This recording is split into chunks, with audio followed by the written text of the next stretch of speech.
seorang gadis yang berusia 20 tahun. Dirinya berada jauh dari kedua orang tuanya semenjak ayahnya terluka dalam kecelakaan mobil yang membuatnya menjadi cacat. Dirinya diberitahu oleh sang dokter bahwa ayahnya tidak akan dapat bergerak sampai dirinya menyelesaikan beberapa operasi yang membutuhkan biaya besar.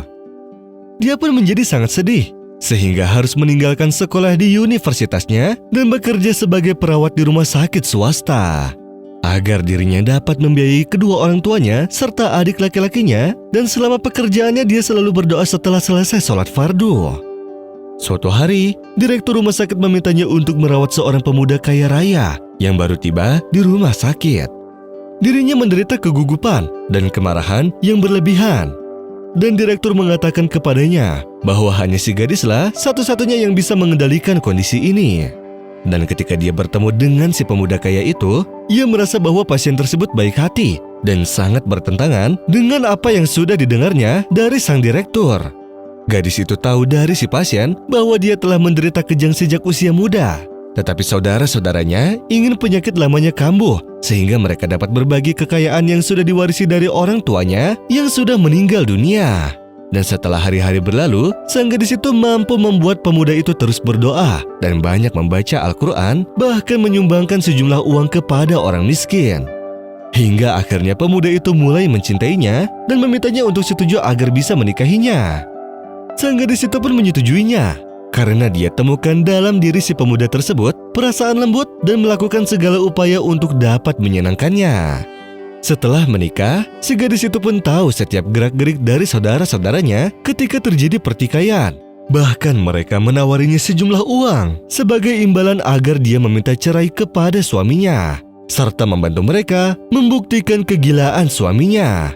Tetapi sang gadis itu menolak dan setia pada suaminya, serta membelanya dengan penuh semangat.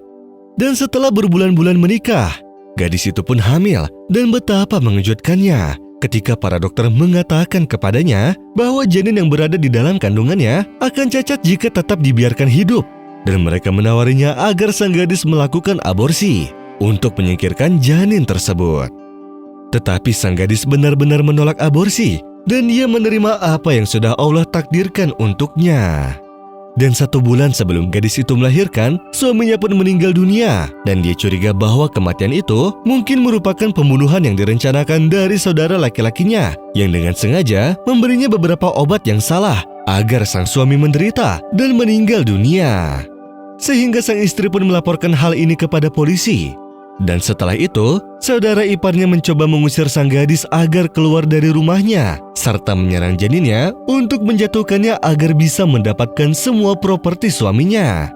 Tetapi sang gadis meminta perlindungan kepada polisi, sehingga setelah sebulan kemudian, gadis itu pun melahirkan seorang anak laki-laki, yang kepadanya semua warisan ayahnya dipindahkan, dan itu adalah kejutan besar bagi saudara iparnya.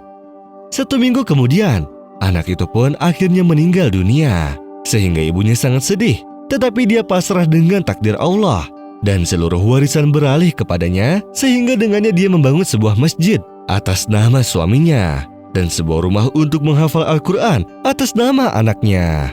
Kemudian ia kembali ke kampus universitasnya untuk melanjutkan pendidikannya. وَلَنَبْلُوَنَّكُمْ بِشَيْءٍ مِّنَ الْخَوْفِ وَالْجُوعِ وَنَقْصٍ مِّنَ الْأَمْوَالِ وَالْأَنفُسِ وَالثَّمَرَاتِ وَبَشِّرِ الصَّابِرِينَ الَّذِينَ إِذَا أَصَابَتْهُم مُّصِيبَةٌ قَالُوا إِنَّا لِلَّهِ وَإِنَّا إِلَيْهِ راجعون أولئك